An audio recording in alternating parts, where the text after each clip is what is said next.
आचार्य इस YouTube channel पर आप लोगों का स्वागत है। आज हम लोग राजचरितमानस में दिल्ली चुनाव पर विचार विमर्श करेंगे।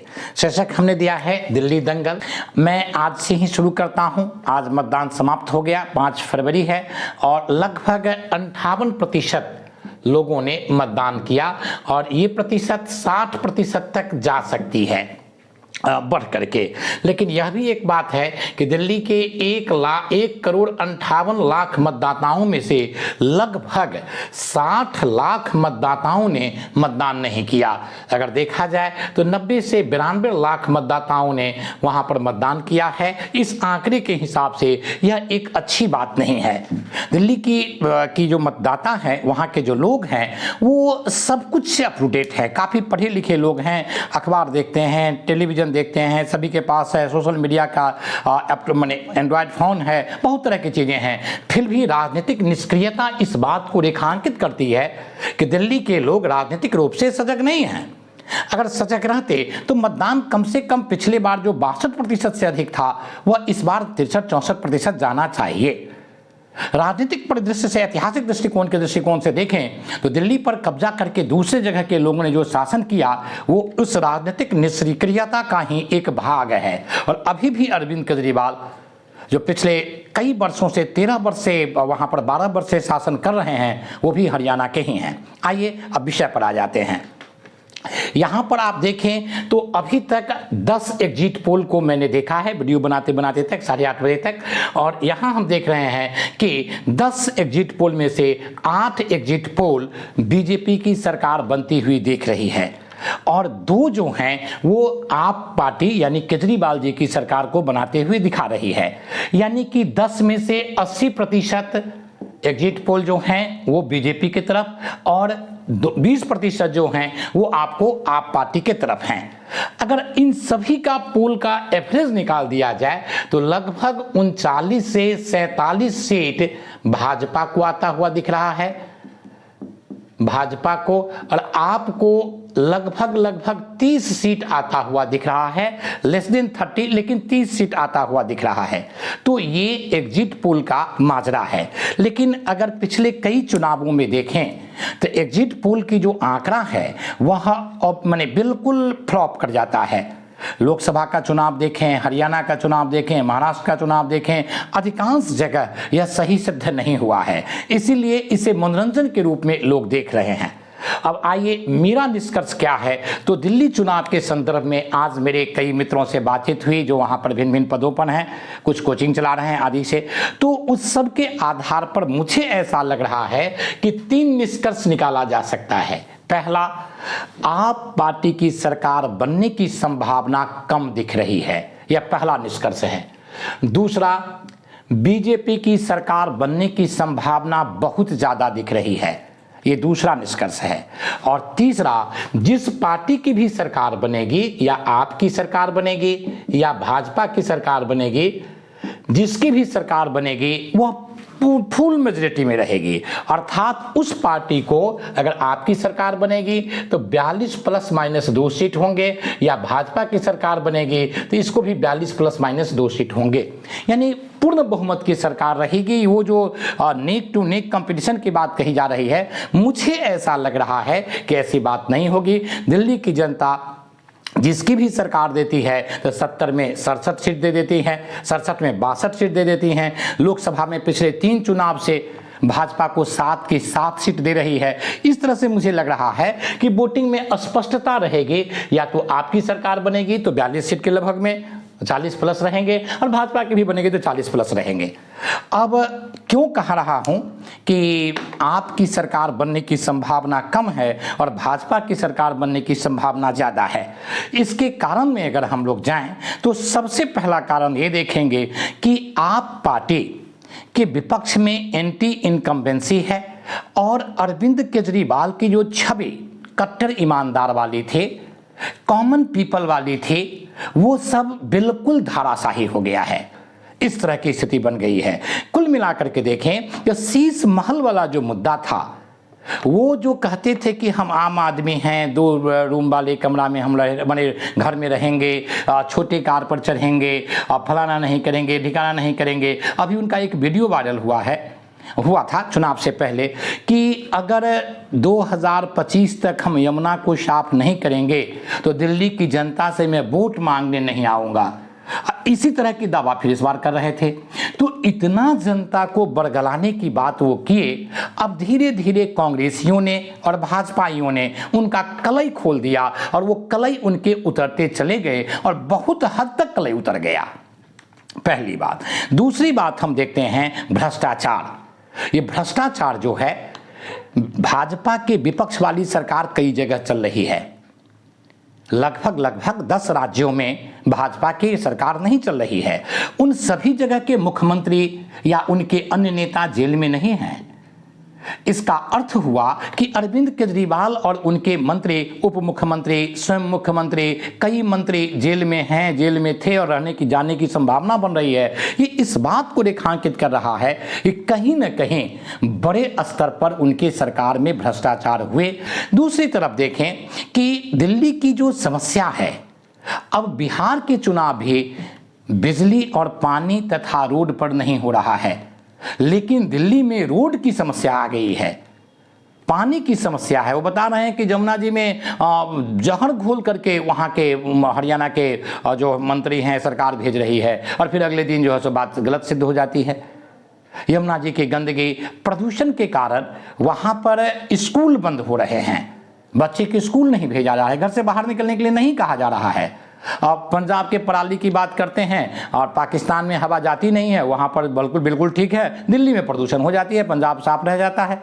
तो कुल मिलाकर के गंदगी, दूसरा हम देखते हैं प्रदूषण, यमुना की सफाई, रोड, पानी आदि सभी समस्याएं वहाँ पर डे टू डे वाली जो समस्या है वो बनी हुई है और केजरीवाल इसका सम्यक समाधान नहीं कर पाए।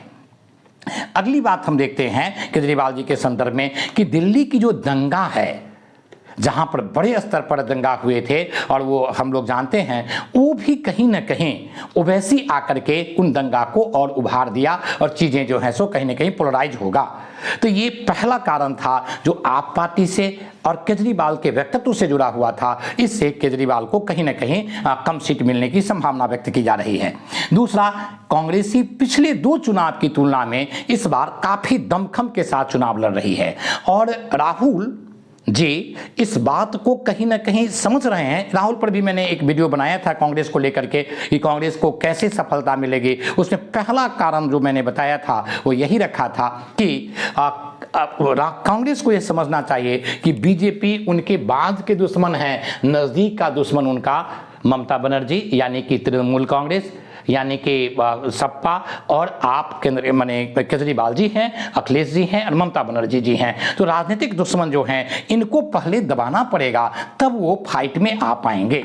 इस बात को कहीं न कहीं इस बार राहुल जी समझे हैं और दमखम से वहाँ चुनाव पर हैं। 4.5% वोट उनको मिला था। मुझे लग रहा है कि ये सीट वोट बढ़ करके 15% तो नहीं, लेकिन कहीं ना कहीं 8 से लेकर के 12-14% तक जाएंगे। अगर 14% तक चला गया तो इससे खास करके आपको बहुत बड़ी हानि हो जाएगी। दूसरी तरफ ओवैसी और कांग्रेस ने मिलकर के जो मुस्लिम मतदाता हैं उनमें एक जबरदस्त कंफ्यूजन पैदा कर दिया और इस कंफ्यूजन के कारण हम देखते हैं कि मुसलमानों के वोट बटेंगे, जिससे केजरीवाल जी को सीधे सीधी हानि होगी।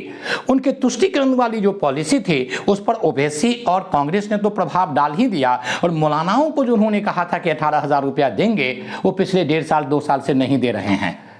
और जब उन्होंने कहा कि ग्रंथियों को पादरियों को और पंडितों को हम पैसे देंगे, तो वो लोग मंच पर आ गए और कहे कि हम लोग तो दे ही नहीं रहे हैं। तो तुष्टीकरण वाली जो पॉलिसी है, दूसरी तरफ हम बांग्लादेश वाली और रोहिंग्या वाली जो नीति है, उन संदर्भों में भी ये कहीं ना कहीं घिर करके सामने आ गए हैं। तो अरविंद केजरीवाल जी के हार के ये दूसरे महत्वपूर्ण पक्ष होंगे। और तीसरा महत्वपूर्ण पक्ष जो सबसे बड़ी बात है, जिसके लिए वो विशिष्टता प्राप्त किए हुए थे रेवड़ियां बांटने के संदर्भ में, उसमें कांग्रेस वाले उनसे काफ़ी आगे निकल गए। इन्होंने महिलाओं को कहा कि 2100 रुपया देंगे, उन्होंने कहा कि 2500 देंगे। भाजपा वालों ने भी कह दिया 2500 रुपया देंगे। दूसरी तरफ ये कांग्रेसियों ने कहा कि हम 8,000 रुपया तो प्रत्येक युवकों को देंगे तो रेवड़ियां के संदर्भ में जो रेवड़ियां वो बांट रहे थे उसमें भाजपाई और कांग्रेसियों ने उनको बहुत नज़दीकी से घेरने की कोशिश की और उस बैटल में इनको सीधा सीधा कोई बढ़त नहीं लेने दिया। और विश्वसनीयता की बात है तो पंजाब में इन्होंने वादा किया था, वहाँ के महिलाएं आकर के बता दिए कि 2 साल लगभग चुनाव के हो गए, 1 रुपया नहीं मिले हैं। लोकसभा के संदर्भ में भी उन्होंने कहा था पैसे नहीं गए हैं। तो इस संदर्भ में मोदी जी उन्हें कहीं ना कहीं पीछे छोड़ते जा रहे हैं कि मोदी की गारंटी विश्वसनीयता के साथ होती है। तो इस तरह से हम देखते हैं कि उनके हार के ये तीसरा बड़ा कारण हो जाएगा। और चौथा बड़ा कारण हम देखते हैं कि बीजेपी ने अपना सघन प्रयास किया। बीजेपी को देखें अगर आप तो बीजेपी के जो मध्यम वर्ग वाली बात थी उसको उन्होंने इस बजट से कवर करने का प्रयास किया। ठीक 2 दिन 3 दिन पहले बजट ला करके 12 लाख रुपया तक इनकम टैक्स पर उन्होंने फ्री कर दिया। वहाँ के जो मध्य वर्ग थे उनको अपने तरफ खींचने की उन्होंने कोशिश किया। दूसरी तरफ हम देखते हैं आरएसएस के लगभग 50,000 बैठकें हुई, भाजपा की इसी तरह से हजारों बैठकें की गई थी। और चौथी बात हम देखते हैं कि 10% जो वोटर था, जो फ्लोटिंग वोटर के नाम से जानते हैं हम लोग जिनको, लोकसभा के चुनाव में लगभग 54% वोट भाजपा को प्राप्त हुआ और 7 सीट प्राप्त हुए। और विधानसभा के चुनाव में हम देखते हैं कि लगभग 54% वोट आप पार्टी को मिला था। तो 10% वोट जो हैं, जो 44 और 54 के बीच की बात है, अगर वो 54% भाजपा के जो वोट हैं वो अगर इंटैक्ट रह गया और इनमें 44% वाला 54% में आ गया तो वो 10% अगर उनका वोट कट जाता है जो इधर से उधर हो रहे हैं, उसके लिए बीजेपी वालों ने एक बड़ा दांव लगाया था और उसको उन्होंने कवर करने की कोशिश की। अगर वो 10% में से 5% वोट भी आपसे बीजेपी की तरफ आ जाते हैं तो उनका जो 54% वोट था वो 54% घट करके आ जाएंगे सीधे 48-49%। और उसके बाद अगर कांग्रेस के वोट जो 4% से अगर 10% पर गया तो 5% फिर वहां से कम होंगे, तो ये बड़ी बात हो जाएगी। प्लस बीजेपी का लगभग 39% वोट था, 38.7% वोट था, अगर वो 6% केवल वोट बढ़ा देते हैं तो 44% से अधिक चले जाएंगे। और इस तरह से हम देखते हैं कि अभी जो आंकड़ा आ रहा है वो लगभग 46% से अधिक वोट बीजेपी को मिल रहा है और केजरीवाल जी को लगभग 42-43% वोट मिलने की संभावना व्यक्त की जा रही है, जो अभी इनिशियल आंकड़ा है। तो इस दृष्टिकोण से मुझे लग रहा है कि ये सब एक बड़े कारण बनेंगे। योगी जी का फैक्टर, मोदी जी का फैक्टर, अमित शाह का जो प्रचार का धुआंधार प्रचार हुआ, उसके बाद कुंभ के बीच में चुनाव हुए, आज चुनाव हो रहे थे और मोदी जी स्नान कर रहे थे त्रिवेणी में, तो आप समझ सकते हैं इस सब का कहीं ना कहीं प्रभाव हुआ। अब इसके परिणाम क्या होंगे? अगर कल्पना कीजिए, ये तो 8 तारीख को तय होगा कि केजरीवाल अगर हार गए तो क्या होगा, तो सबसे बड़ा प्रभाव जो पड़ेगा वो कांग्रेस पर पड़ेगा। कांग्रेस की स्थिति बहुत अच्छी हो जाएगी क्योंकि वो इन बातों को सामने में रखेंगे कि हमारे बगैर आप दिल्ली नहीं जीत सके। दूसरी तरफ हम देखते हैं कि उनको कहने के लिए ये मिल जाएगा कि राहुल और प्रियंका जी थोड़ी संतुष्टि महसूस करेंगे कि सभी जगह के बाद जो हमारे ये ज़मीन खींच लिए थे कांग्रेस वाले, कांग्रेस की ज़मीन दिल्ली में, वो ज़मीन हम पुनः प्राप्त कर लिए हैं या करने की तरफ अग्रसर हो चुके हैं।